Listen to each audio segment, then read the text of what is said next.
Está no ar, o Jornal Regional. Chegando com a edição de meio de semana do Jornal Regional e a gente destaca agora as nossas manchetes de hoje. Polícia de Teresópolis investiga duplo homicídio. Homem e mulher foram mortos à luz do dia, às margens de estrada movimentada. Acidente com caminhão desgovernado causa uma morte e fecha a serra entre Teresópolis e Guapimirim. Prefeitura de Magé realiza mutirão de pré-matrículas na educação. Obras para a recuperação de pontes sobre o Rio das Ostras foram iniciadas esta semana. Condição de deportados dos Estados Unidos para o Brasil mexe com o governo e com a opinião pública. Polarização divide opiniões entre favoráveis e contra a forma com que brasileiros foram mandados de volta ao país. Outras das cidades, plantão policial, previsão do tempo e muito mais agora no Jornal Regional. Bom, a gente começa, como sempre, o nosso Jornal Regional, além de agradecer a sua companhia, trazendo um giro de informações pelos municípios. Vamos conferir.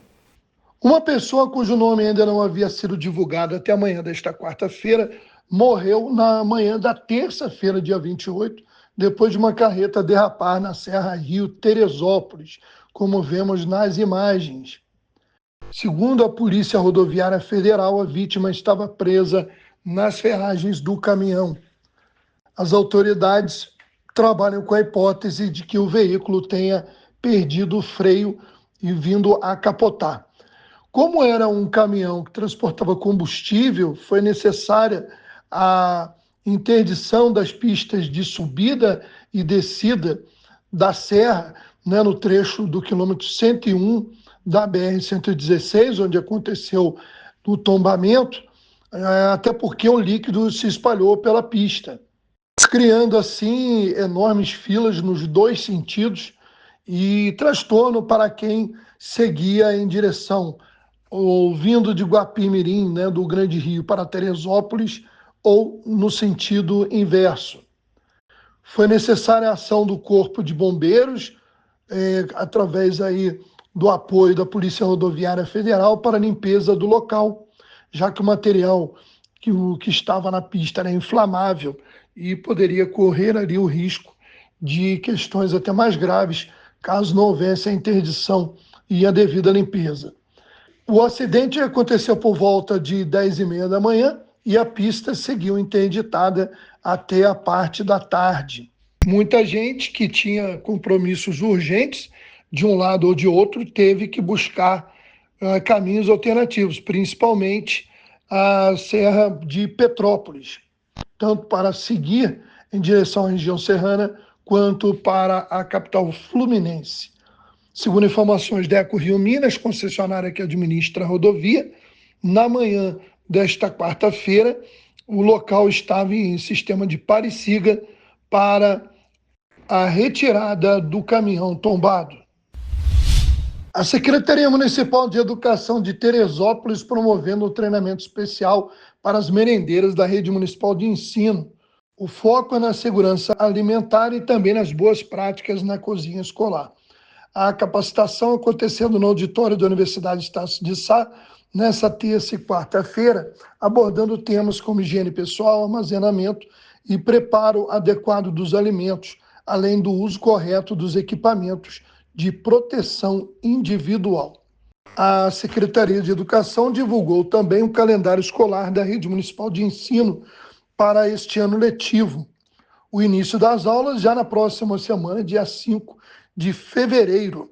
Haverá algumas datas também importantes do calendário da educação infantil e ensino fundamental 1 e 2, como o Dia da Família na Escola, dia 10 de maio, as tradicionais festas juninas em junho, as atividades pelo aniversário da cidade em 6 de julho e a Semana da Educação Infantil entre os dias de 25 a 29 de agosto. Na sequência, Rodrigo Amorim e Dilma Beck trazem outras notícias das cidades. Estão abertas as matrículas para as oficinas gratuitas oferecidas pela Secretaria Municipal de Cultura e Economia Criativa de Guapimirim. As matrículas estão abertas de 27 de janeiro a 10 de fevereiro. Para se inscrever basta procurar o Centro Cultural localizado na Rua Itacoatiara, número 99, Centro. Os documentos necessários são: comprovante de residência, RG e CPF, do responsável e do menor, declaração escolar, atestado médico, em caso de patologia.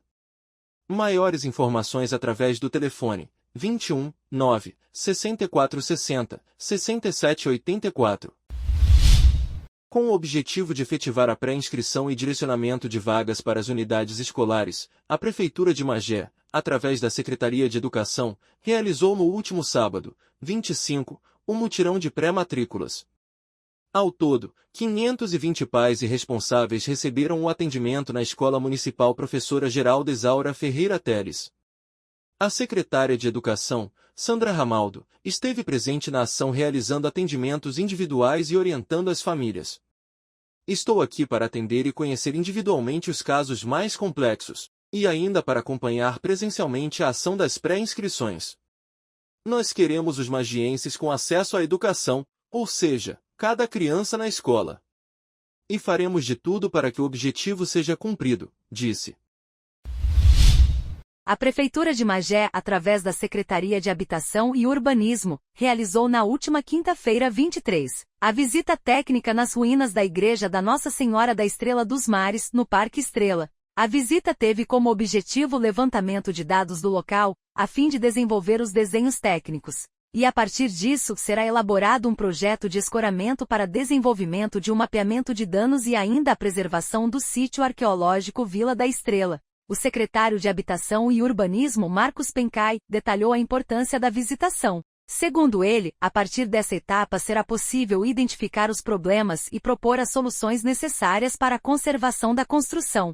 Ele afirmou ainda que esse levantamento de hoje é prova do compromisso da gestão com o patrimônio histórico e arqueológico do município. A Capela de Nossa Senhora da Estrela dos Mares foi uma importante construção religiosa localizada na antiga Vila da Estrela, no atual município de Magé, Rio de Janeiro. A capela foi fundada por volta de 1650, em uma região que teve grande importância na época colonial e durante o Império por fazer parte da variante do Caminho Novo das Minas Gerais, principal rota comercial do Brasil durante o período aurífero e posteriormente cafeeiro.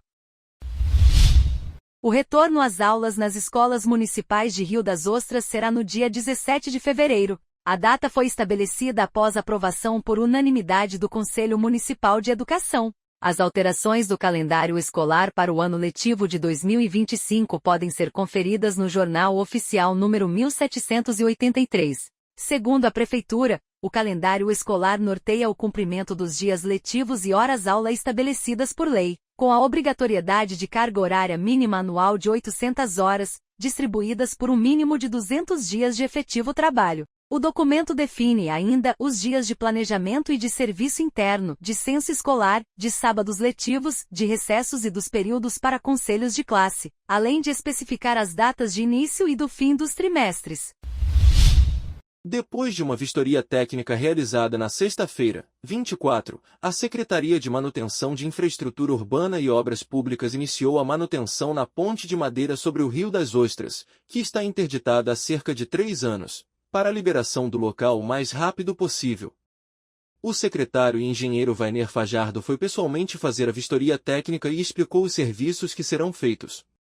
Teremos que fazer um reforço estrutural nas cabeceiras, manutenção no assoalho e troca dos guarda-corpos para liberar a ponte somente para veículos leves e pedestres. As intervenções começam já na segunda-feira, explicou.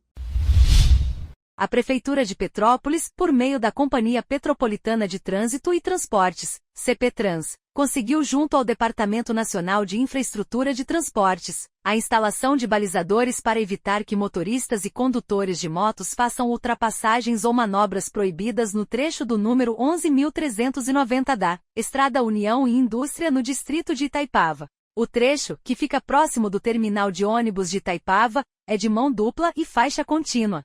Ao longo da via foram instalados balizadores flexíveis para evitar que aconteçam ultrapassagens ou conversões à esquerda. Entre o terminal rodoviário e o shopping estação existem 2 retornos, que são a alternativa para os motoristas. E nós vamos agora falar do Sesc Verão, que vem movimentando várias cidades do estado do Rio de Janeiro, com shows e outras atrações. Em Teresópolis, no final de semana, as atrações foram do reggae, com a banda Maneva, que você vê nas imagens, se apresentando na noite de domingo. E antes teve a abertura da banda Manga Brothers. No sábado tinha sido a vez do samba e do pagode, com o grupo local Quintal do Céu e depois o grupo Revelação. O Maneva tocou para um bom público, né? Durante o dia choveu, final de tarde, a expectativa de que isso poderia atrapalhar o show, mas a chuva deu uma refrescada e também uma parada, permitiu aí que o público lotasse a Praça Olímpica para conferir o reggae e o som do Maneva. A gente traz também imagens do Sesc Verão em Rio das Ostras, que levou o esporte à praia de Costa Azul. Teve também muita atividade cultural durante o dia, e como inclusive desfile aí de artistas circenses, entre outras atividades. E terminando a festa, né, que realmente movimentou a praia de Costa Azul para os moradores de Rio das Ostras e também os visitantes, à noite teve um grande show com a banda Barão Vermelho no sábado à noite. Já no domingo, a atração foi a banda Lagoon. Realmente o Sesc Verão trazendo assim alternativas de lazer e cultura para diversas cidades do estado. Momento agora de falarmos do que acontece no Brasil e no mundo. O Ministério do Trabalho divulgou nesta terça-feira, dia 28, Dia Nacional do Combate ao Trabalho Escravo, que foram realizadas quase 1.000 ações de fiscalização no ano passado, que permitiram o resgate de cerca de 2.000 trabalhadores em condições análogas à escravidão no Brasil. Infelizmente, pleno século XXI, um problema que ainda existe. A construção civil é um dos setores que mais geram emprego no país, mas também é o que teve o maior número de trabalhadores em condições análogas à escravidão no ano passado. Foram 293 resgatados. E sempre que recebemos denúncias, detectamos, nós cumprimos o nosso papel, que é o papel de com ações junto ao Ministério Público, Ministério do Trabalho e também paralisações das obras. De cada 10 trabalhadores em situação análoga à escravidão, 7 estavam em atividades rurais, como o cultivo de café, cultivo de cebola, serviços de preparação de terreno, cultivo e colheita e horticultura. O trabalhador que é encontrado nessas condições tem direito ao seguro-desemprego, além de ser encaminhado para a rede de assistência social. Ao longo de 30 anos da política pública de erradicação do trabalho escravo, mais de 65 mil vítimas foram resgatadas. No ano passado, a maioria foi resgatada nos estados de Minas Gerais, São Paulo, Bahia, Goiás, Pernambuco e Mato Grosso do Sul. Os dados apresentados pelo Ministério do Emprego e Trabalho apontam o aumento significativo de resgatados em áreas urbanas. 19 vítimas foram resgatadas em situação precária no trabalho doméstico. Às vezes nós pegamos aí uma trabalhadora com 40 anos numa casa que não tem mais familiares, não tem relações familiares e a única relação social e sentimental que ela tem é com quem a escraviza. Olha que cruel, né? E aí é extremamente difícil retirá-la desse cativeiro. E não podemos fazer isso sem uma ampla articulação que, caso ocorra o resgate, signifique, no mínimo, uma elevação do patamar social dessa vítima, né? Jamais ela pode ter uma situação pior do que ela ia se encontrar, né? Nos últimos dias, uma decisão do presidente Donald Trump, e que já vinha sendo executada nos governos também de Joe Biden, gerou muita controvérsia no Brasil, discussões acaloradas entre apoiadores do atual presidente Lula e do ex-presidente Bolsonaro. No meio disso, os brasileiros que foram deportados, além de algemas, como era de praxe na época de Biden, dessa vez também acorrentados, e denúncias de maus tratos durante os voos. No debate para o lado bolsonarista, todos os deportados são bandidos e que mereciam ser maltratados. Do lado lulista, um absurdo que tem que ser questionado. E você, cidadão brasileiro, que não é um extremo nem outro, concorda? Bom, enquanto a gente reflete sobre isso, vamos conferir essa reportagem que fala mais sobre o caso. O presidente Lula convocou o encontro logo após um grupo de 88 brasileiros deportados dos Estados Unidos desembarcar em Manaus na noite de sábado. Eles estavam algemados e acorrentados e também relataram que sofreram maus tratos durante o voo, como calor excessivo e agressões físicas. A reunião, que durou cerca de 1h30, avaliou como pedir explicações aos Estados Unidos sem causar atrito com o governo norte-americano. Entre os 11 participantes da reunião estavam o ministro das Relações Exteriores, Mauro Vieira, o ministro da Justiça, Ricardo Lewandowski, o ministro da Defesa, José Múcio Monteiro, e a ministra dos Direitos Humanos, Macaé Evaristo. O governo descartou o uso de aviões da FAB para buscar brasileiros repatriados e disse que irá conversar com autoridades norte-americanas sobre o uso de algemas. Evidentemente que em solo nacional não pode, não deve haver, e para isso vamos trabalhar para que não haja. Há acordos anteriores de 2018 e 2021 que trataram e regulamentaram parte dessas operações. Essa operação foi trágica, justamente por uma questão de um defeito, de um problema mecânico no avião, um problema de ar refrigerado, e chamou a atenção para esse fato e justamente nos faz agora trabalhar para, junto com as autoridades americanas, procurar formas de que seja feito de acordo com a legislação brasileira e também com as normas de segurança e de acolhimento dentro de uma aeronave. Já a ministra dos Direitos Humanos afirmou que será construído um posto de acolhimento humanitário no aeroporto de Confins, em Minas Gerais. Toda a nossa expectativa, gente, é que a gente possa trabalhar para garantir que famílias não venham separadas e que esses passageiros tenham boas condições de água, alimentação, inclusive de temperatura, que me parece que foi a coisa mais prejudicial no processo desse voo. E uma das preocupações também é que algumas dessas pessoas chegam precisando de inclusão no mundo do trabalho. E aí nós, inclusive, já recebemos sinalizações de algumas empresas que têm interesse em dialogar conosco para poder também pensar em mecanismos de inclusão produtiva e no mundo do trabalho para essas pessoas. Entrevistado no programa Roda Viva desta segunda-feira, o diretor-geral da Polícia Federal, delegado Andrei Rodrigues, disse que a instituição vai investigar o caso. Não há justificativa para que pessoas que não são presidiários, que não oferecem risco nenhum, que estão no seu próprio país, estarem acorrentadas e ali subjugadas e maltratadas. Há que se respeitar a soberania do país, que deporta, que tem as suas regras de imigração e que, portanto, as suas regras de segurança para conduzir essas pessoas.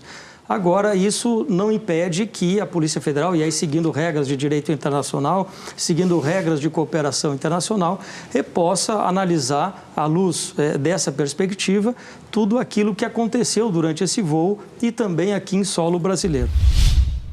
E o Brasil dá adeus a uma das suas maiores escritoras.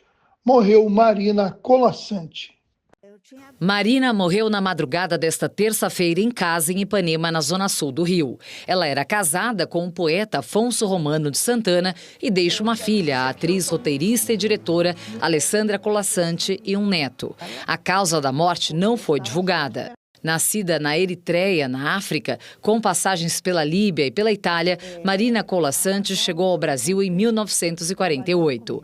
Jornalista, começou a carreira nos anos de 1960, na redação do Jornal do Brasil, no Rio de Janeiro, onde foi redatora, editora, cronista e ilustradora. O primeiro livro, Eu Sozinha, foi publicado em 1968. Desde então, foram mais de 70 obras entre contos, poesia, crônicas, ensaios e uma especialidade que a destacou, a literatura infanto-juvenil. Dou um puxão nessa cauda de brinquedo e a fera de papel me morde o dedo. Por 9 vezes ganhou o Prêmio Jabuti, o mais tradicional prêmio literário do Brasil. Em 2023, se tornou a 10ª mulher a conquistar o Prêmio Machado de Assis, concedido pela Academia Brasileira de Letras pelo conjunto da obra. Também foi publicada e premiada no exterior. Apresentou programas de TV e traduziu obras italianas para o português. Minha vida é trabalhar.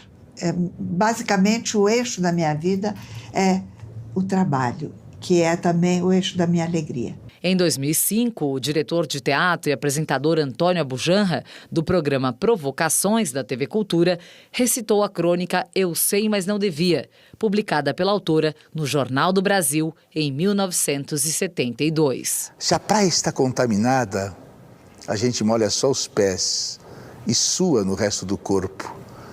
Se o cinema está cheio, a gente senta na primeira fila e torce um pouco o pescoço. Se o trabalho está duro, a gente se consola pensando no fim de semana. Vamos para a previsão do clima-tempo.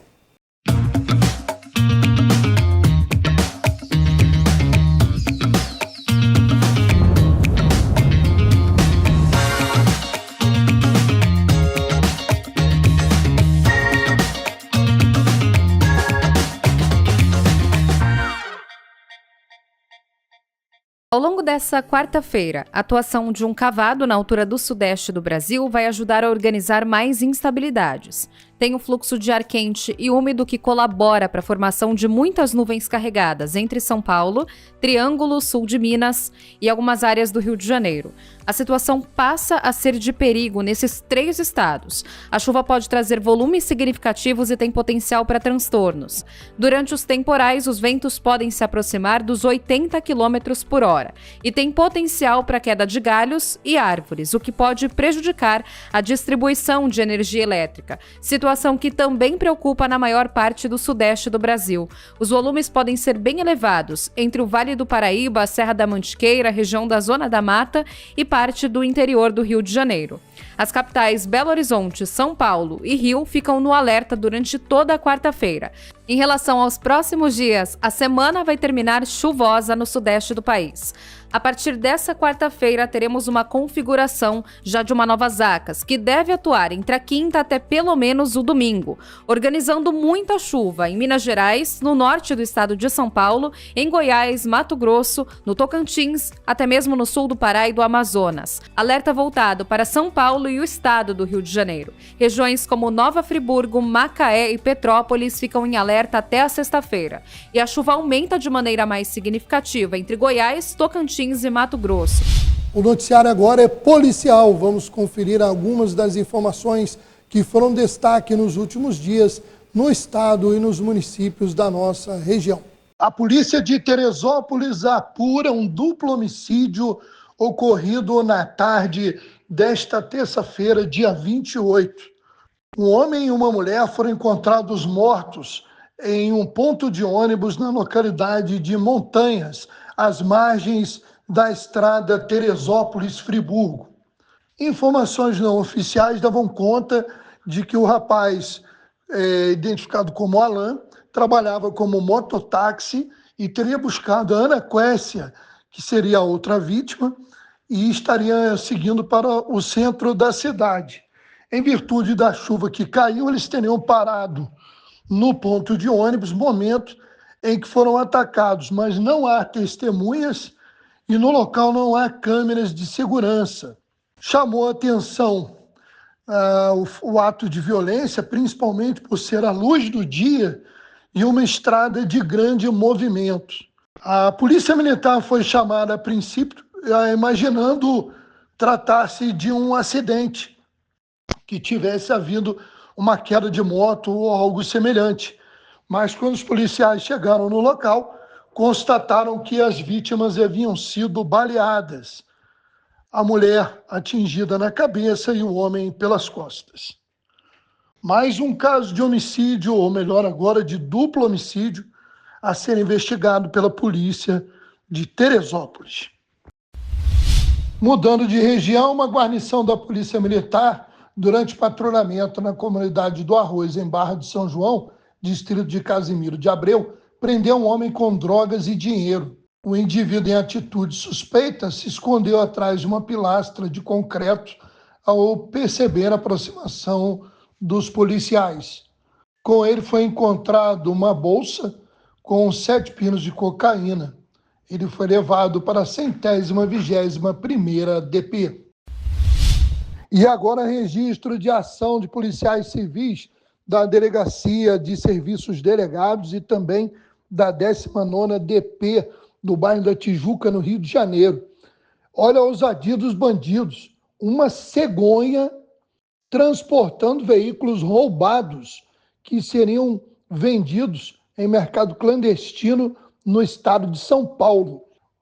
O caminhão cegonha foi abordado em Seropédica, dando um duro golpe aí na organização criminosa que iria lucrar bastante com a venda de todos estes veículos. A gente lembra que outras informações você acompanha no Plantão de Notícias e também para o pessoal do esporte, no Esporte Mais. Muito obrigado pela audiência, obrigado à nossa equipe técnica e até a próxima edição.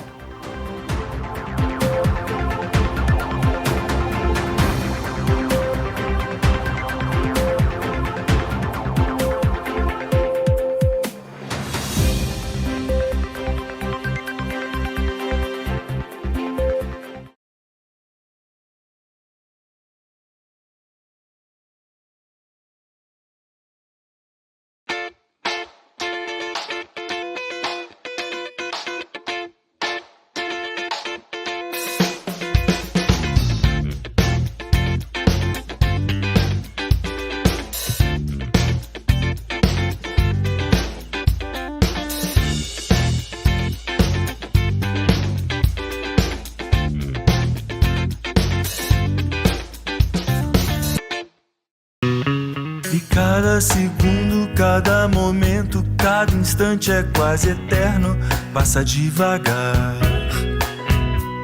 Se seu mundo for o mundo inteiro, sua vida, seu amor, seu lar, cuide de tudo que for verdadeiro, deixe tudo que não for passar. Desnutrição, perigosa, mas não invencível. Seja um doador mensal de Médicos Sem Fronteiras e ajude no combate à desnutrição. Com você, podemos cuidar de quem mais precisa. Cuide bem do seu amor, seja quem for. Cuide bem do seu amor, seja quem for. Vamos juntos no combate à desnutrição. Seja doador.